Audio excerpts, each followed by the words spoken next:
Baik hadirin yang kami hormati, untuk selanjutnya marilah kita simak bersama sambutan Wakil Bupati Garut dan pernyataan pembukaan.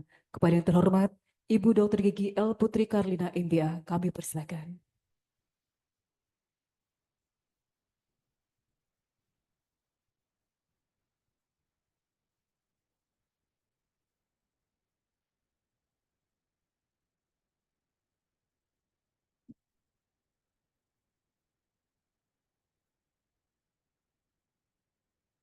Bismillahirrahmanirrahim. Assalamualaikum warahmatullahi wabarakatuh. Izinkan saya mewakili Pak Bupati, Pak Abdul Syakur yang hari ini berhalangan untuk membuka karena masih dalam perjalanan untuk agenda luar kotanya, yang insya Allah nanti beliau akan datang dan memberi arahan. Tanpa mengurangi rasa hormat, kepada yang terhormat para pimpinan DPRD Kabupaten Garut, mulai dari ketua, wakil ketua, sampai jajaran ketua fraksi, saya ucapkan terima kasih untuk kehadirannya dan saya memohon maaf atas keterlambatan yang terjadi. Lalu unsur Forkopimda atau yang mewakili mulai dari kepolisian, TNI, pengadilan, kejaksaan. Ada yang saya hormati Pak Sekda Kabupaten Garut beserta jajaran pejabat pimpinan tinggi Pratama Pemda Garut, Kasubdir Perencanaan dan Evaluasi Wilayah 2 Kemendagri yang hadir hari ini secara daring, Bapak Bob Ronald F. Sagal MSI. Saya ucapkan terima kasih. Kabid Infrastruktur Kewilayahan Bapeda Provinsi Jawa Barat yang hadir juga secara daring, Bapak Gunawan STMT. Seluruh pimpinan instansi vertikal Kabupaten Garut dan para camat beserta peserta Musrenbang yang hadir secara daring maupun luring hari ini di hari Senin. Bapak Ibu sekalian, terkait dengan paparan Bapeda tadi sebenarnya sudah sangat lengkap dan sangat mewakili apa yang menjadi visi misi kami Bupati dan Wakil Bupati dalam hal penyusunan RPJMD 2025 sampai 2029, dilengkapi dengan harapan yang tadi disampaikan oleh Bapak Ketua DPRD terkait dengan arah pembangunan Garut hari ini. Sedikit tambahan saja dari saya, sebelum saya membuka acara secara formal, saya tidak lelah mengingatkan kepada seluruh elemen yang terlibat dalam pembangunan Kabupaten Garut, bahwa hari ini membangun Garut tidak bisa normatif, tidak bisa mempertahankan kultur-kultur lama, tidak bisa mempertahankan kebiasaan lama. Membangun Garut hari ini harus transformatif diiringi dengan sedikit represif. Saya berharap apa yang menjadi kekurangan Garut, yang saya rasa masih ditemukan di seluruh elemen pembangunan, bisa terobati sekian persen dari kinerja Pak Bupati dan saya di periode 5 tahun ini. Penentuan prioritas pembangunan, Bapak Ibu sekalian, rasanya hari ini harus bersifat relevan dan visioner. Apa yang disebut relevan? Seperti yang disebutkan oleh Kepala Bapeda, bahwa hari ini pembangunan didasari oleh keluhan masyarakat. Pembangunan sudah bukan berdasarkan apa yang ingin kita bangun, tapi apa yang masyarakat butuhkan untuk kesejahteraan mereka. Itu relevan. Dan sekarang mudah sekali caranya. Saya hanya bermodalkan Instagram dan TikTok. Tidak butuh aplikasi canggih, tidak butuh laporan yang ribet.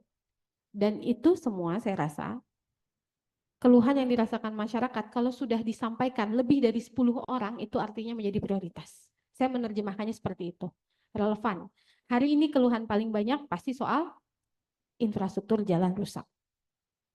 Yang kedua, penentuan prioritas pembangunan ini harus visioner. Apa artinya? Dulu awal-awal saya baru menjabat, saya pernah bertanya kepada jajaran Bapeda, kenapa sih pabrik yang masuk ke Garut hampir semuanya garment atau industri yang bersifat non-pangan. Sementara konektivitas kita kan hasil produksi pertanian. Kalau berbicara hilirisasi belum terjadi. Kita produsen jagung untuk pakan ternak terbesar se-Jawa Barat. Tapi sekarang alat pemipil pun kita masih kekurangan. Ribuan masyarakat Garut hari ini banyak bekerja di industri garmen, sebagian di industri bulu mata. Ketika ditanya kenapa alasannya, ternyata tidak ada alasan dasar yang kuat. Artinya,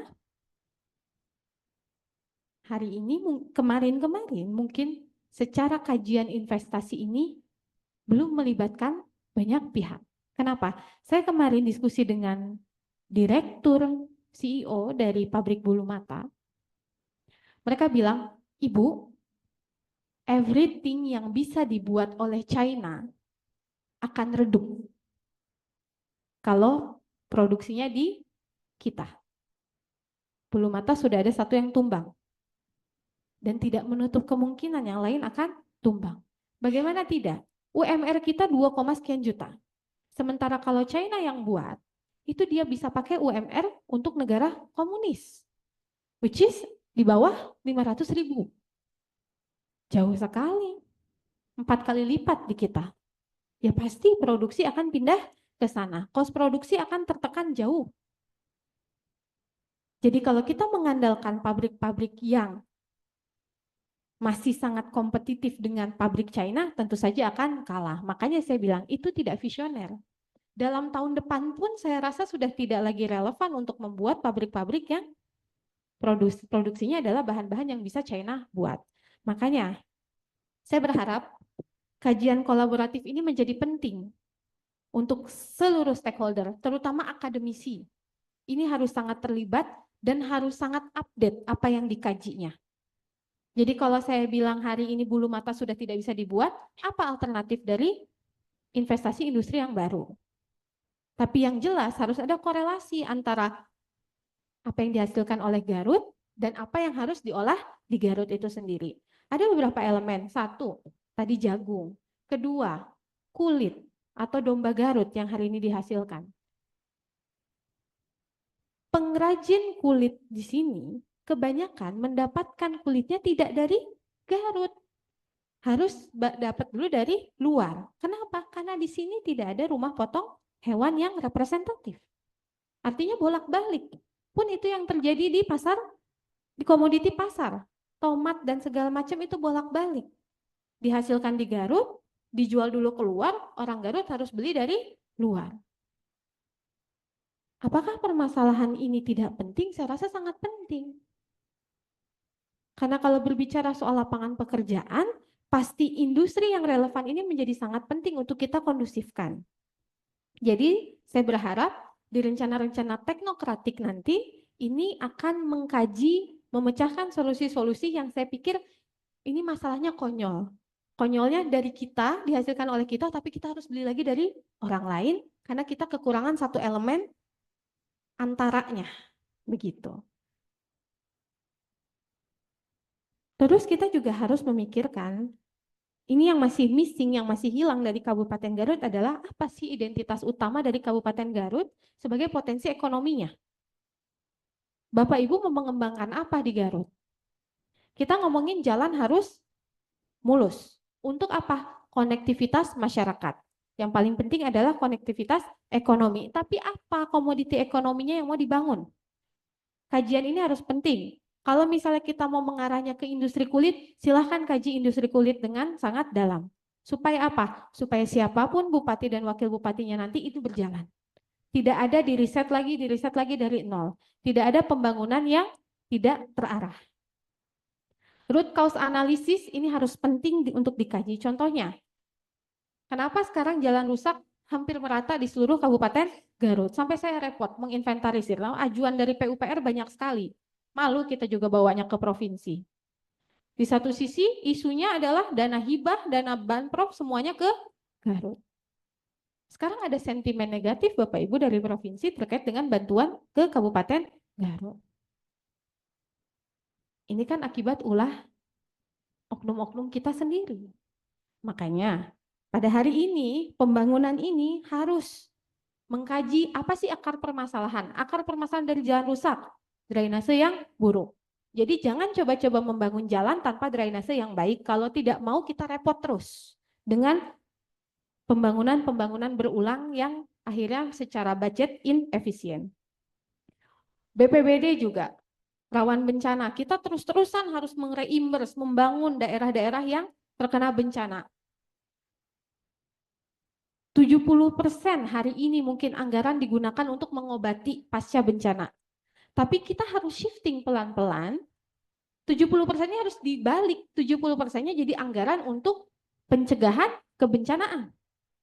Karena kalau terus-terusan kita tahu di situ ada daerah rawan bencana, tapi tidak memikirkan bagaimana untuk mitigasi sebelum terjadi bencana, itu akan menjadi penghamburan yang luar biasa terhadap anggaran daerah.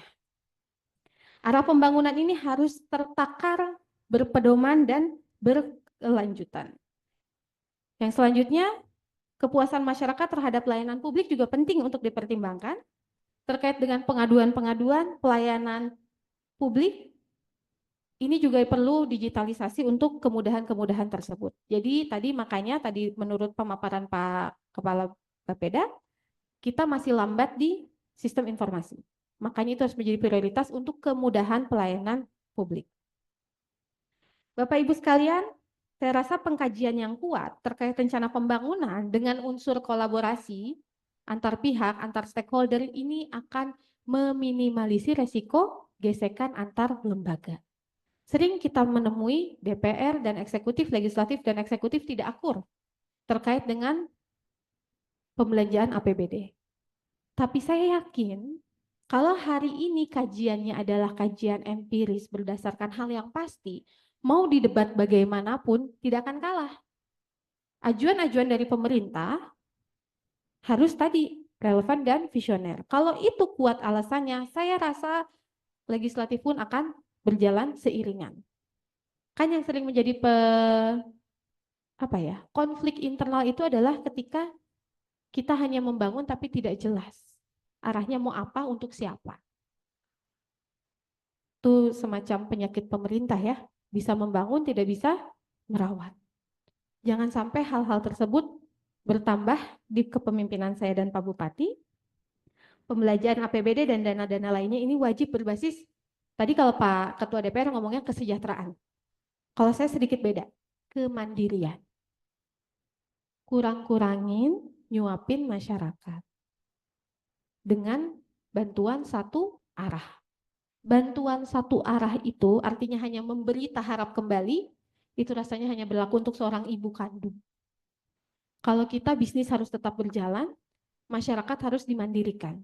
Ketika kita memberikan bantuan atau membuat program-program, biasakan ada unsur tanggung jawab di dalam situ untuk disuburkan kembali di masyarakat. Kita tahu program Lapat Ruhama yang sebenarnya secara esensinya itu baik sekali. Mencoba menanggung beban masyarakat. Tapi ketika dimanjakan dengan hal yang gratis, apa akibatnya? Ada pembengkakan, ada kemalasan yang terjadi. Orang-orang yang masih produktif berbondong-bondong mencari bantuan dana gratis. Itu yang harus kita berantas Bapak Ibu. Karena hal-hal yang menyebabkan kemalasan masyarakat itulah yang menjadikan resistensi pembangunan Kabupaten Garut. Selanjutnya, sebagai penutup, saya ulangi sekali lagi bahwa percepatan pembangunan ini sangat penting diciptakan dengan sistem kolaborasi antar pihak.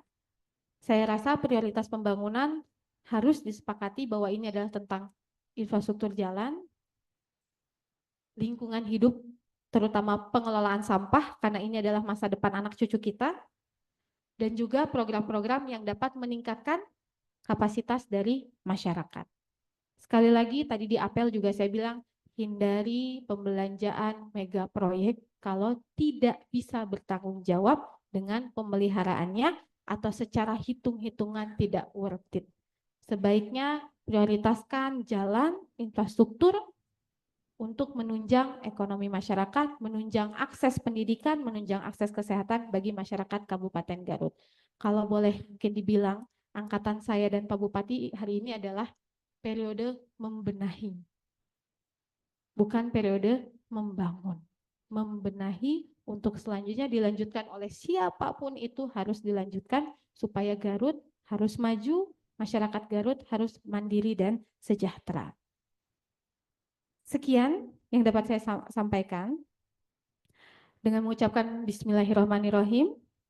Agenda forum konsultasi publik rancangan awal RPJMD tahun 2025 dan 2029 serta Musrenbang RKPD tahun 2026 mewakili Pak Bupati dengan ini saya buka. Semangat terus dalam pengabdian rekan-rekan, jangan pernah menyerah. Kita memilih jalan ini artinya ada tanggung jawab yang dipikul, amanah yang digenggam, maka berikan yang terbaik kepada seluruh masyarakat yang sudah mempercayakan amanahnya kepada kita semua. Wabillahi taufiq wal hidayah. Wassalamualaikum warahmatullahi wabarakatuh.